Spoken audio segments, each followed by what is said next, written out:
Welcome to Redtastic. Story 1. I, 18 male, became a foster care child after I lost my parents at 9. I've lived with my current foster parents, let's call them Mr. N, 45 male, and Mrs. N, 44 female, for 4 years now. My relationship with my foster parents was complicated at best. They have 2 children. The younger daughter is a few months older than me, but they all expect me to wait on everyone as the little housekeeper. I have always been a bold child, and I've rebelled against their poor treatment towards me, but they always threaten to ship me back to the institution because they know how much I hated it there, and how I hope to graduate from my current school. I've heard my foster parents call me headstrong several times, and I'm usually the whispered topic among their families and friends. But I do not care. I tried to get along with them at onset, but Mrs. N and her children told me that they kept me in check and warned me never to forget. I have no place in their family. So basically, I was treated as an outcast, a maid, and an unwanted burden. Despite the money they get, I ate the leftovers since I wasn't allowed at the table, wore the worst of thrift clothes, and I was not allowed to sit for long at the TV or use the family's appliances without permission. On my 18th birthday, they threw a little party with friends and family. It was a nice surprise for me because they've rarely celebrated my birthday and rarely involved me in anything that had to do with gift sharing. So I was getting emotional and reconsidering my perspective of them until they cut the cake and declared them free from me. This announcement was met with much jubilations and laughter at my shocked reaction. Basically, it was their freedom party because they can now get rid of me. In the same breath, they asked me to leave that day. They said that was my birthday present. I've been preparing to leave at 18 because it wasn't a great place in the first place, but I wasn't prepared to leave on that day since I'm still a student. But I was forced to leave their house the same night and spent the next few days at the metro station or wherever I could lay my head. I still had to go to school and work at my part-time job. Recently, my caseworker and I had a private meeting, and she informed me that my parents left me some money for college in a trust fund and my childhood home. I wasn't informed about this earlier because they felt it was for the best. She asked why I left my foster home, and I refused to tell her. I thought the information about my inheritance would be a closely guarded secret, but my foster parents found out about it and are suddenly interested in giving me a home again. They have been calling my line, asking me to come back home and stop living on the streets. My caseworker asked me to go back home because my foster parents were frantic about my whereabouts. My foster mom slipped up and I got to know my caseworker had told them about my trust fund. I know they need some money because they would not send another foster child. She also told me that her child, who is a few months older than I am, will be starting college soon, and they needed to know how much I'll be contributing as a foster brother, since I have some money now. I told her I would contribute the same sum they gave to me on my birthday and ended the call. Over the next few days, my foster parents kept blowing up my phone asking me to come back and stop being silly. They are even claiming now that sending me away was a prank and they didn't know I would take it literally. My caseworker thinks I should go back pending when I resume college. I'm in a dilemma now because I don't want to put myself at the mercy of my foster parents or allow them to take advantage of me, but I also don't want my caseworker to think I'm being insolent due to my supposed financial status now. I mean, I don't even know if it's true because I haven't gotten any official letter or anything. How do I go about this? Update. Thanks to everyone who advised me on how to resolve the situation with my foster parents and caseworker. Over the week, I was contacted by the lawyer in charge of the trust. She kindly broke down everything concerning my inheritance and helped me figure out the paperwork. The trust constitutes the childhood home I grew up in, some savings, and a $1 million joint life insurance that my parents wrote into the trust. Since everything is in a trust, my lawyer informs me that I won't have to even pay taxes. I can't believe these people. I'm a millionaire. For now, I've resolved to put it all in a fixed deposit or leave it as it is till I'm old enough to handle the financial responsibility. I will use my parents' savings to pay for college, and I live in my childhood home now that I've graduated. I feel forever grateful to my late parents for making the transition to adulthood a win for me. Your foster parents are horrible people, but I'm really glad your parents came through for you even though they've passed away. I'm sorry for the loss of your parents, OP. They thought ahead and made plans to make life easier for you if they were not to be around anymore. That's one of the best things a parent can do for their child. All your foster parents and their kids had to do was be a decent person to you. They were even getting paid for it, but no, they just had to be horrible people. They're shameless for trying to act all nice with you now that they know you have money. I'm happy you turned them down and ignored them. Good luck with everything else, OP. I hope you use your money wisely and become financially stable like your parents planned for you to be. Story 2. This happened last Thursday, by the way. My dad is one of the executives at a media tech company. Before COVID, I-16 Male was always there after school.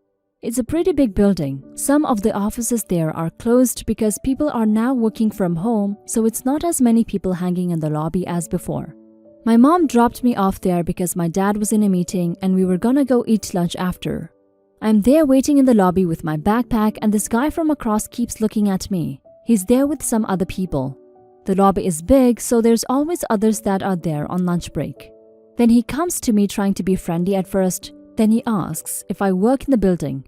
It's obvious I don't work there, so I don't know why he asked. Everyone else is in suits with their security pass sticking out. I told him I'm waiting for someone. He only says employees are allowed in the lobby because of COVID. It's obviously bullshit. They haven't made any rules like that. He wouldn't leave me alone. The security guy that was at the front even told him so when he tried to ask him to escort me out.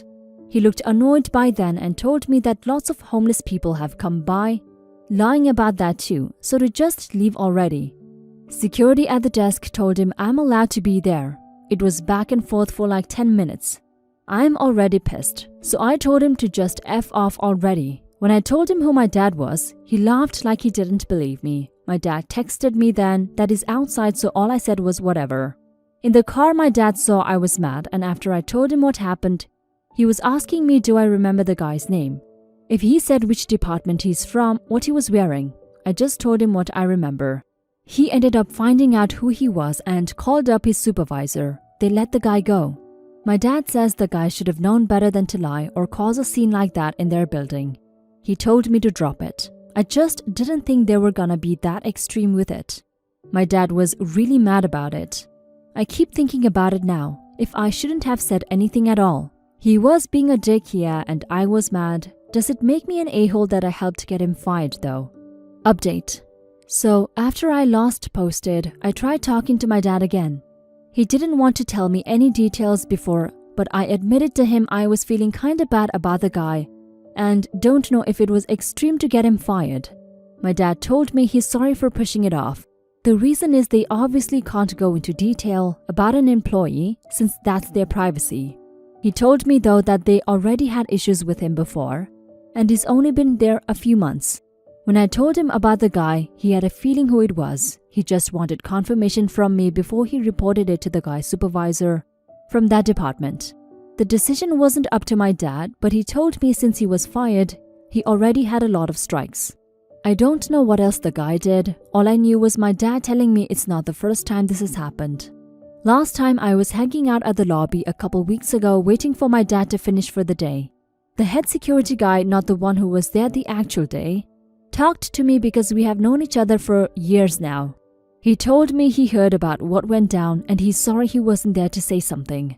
But he's glad they got him out because of his words. He was effing crazy. At least now I know it wasn't because of me saying something and who my dad is in the company that got him fired, when it looks like he was making other problems already too.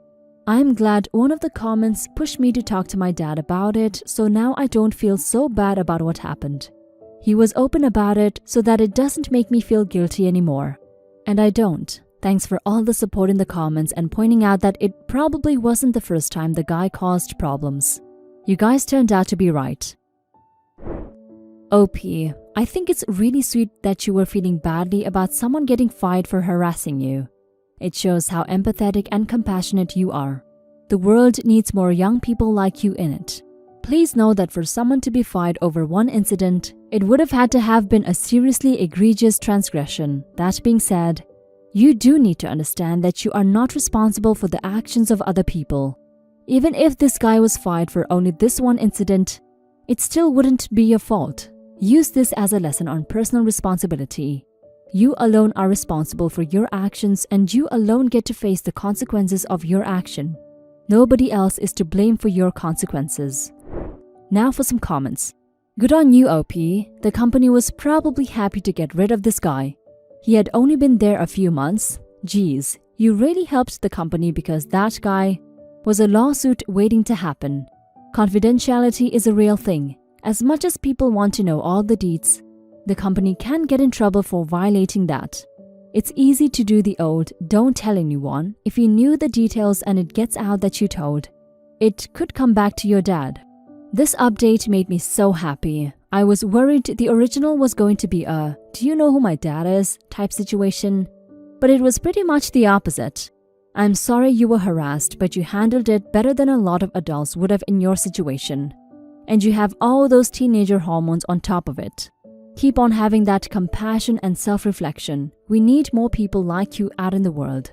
I didn't see your first post, but I would have told you the same thing. No one would get fired for that. There must have been other problems with that guy, and this situation gave them the perfect opportunity to get rid of the pain in their butt. Nothing is your fault, and be aware that it's not because someone is young or doesn't wear a suit that it means they don't belong. We're in 2022. And there are young people out there who create apps and become millionaires overnight. Don't wear suits and are well respected. Having someone cuss them out of a building could be very damageable for the reputation of the company. That's the people at the reception of the building and security man's job to check and decide who is allowed to be there. Not some prejudiced random employee passing by. You definitely did nothing wrong.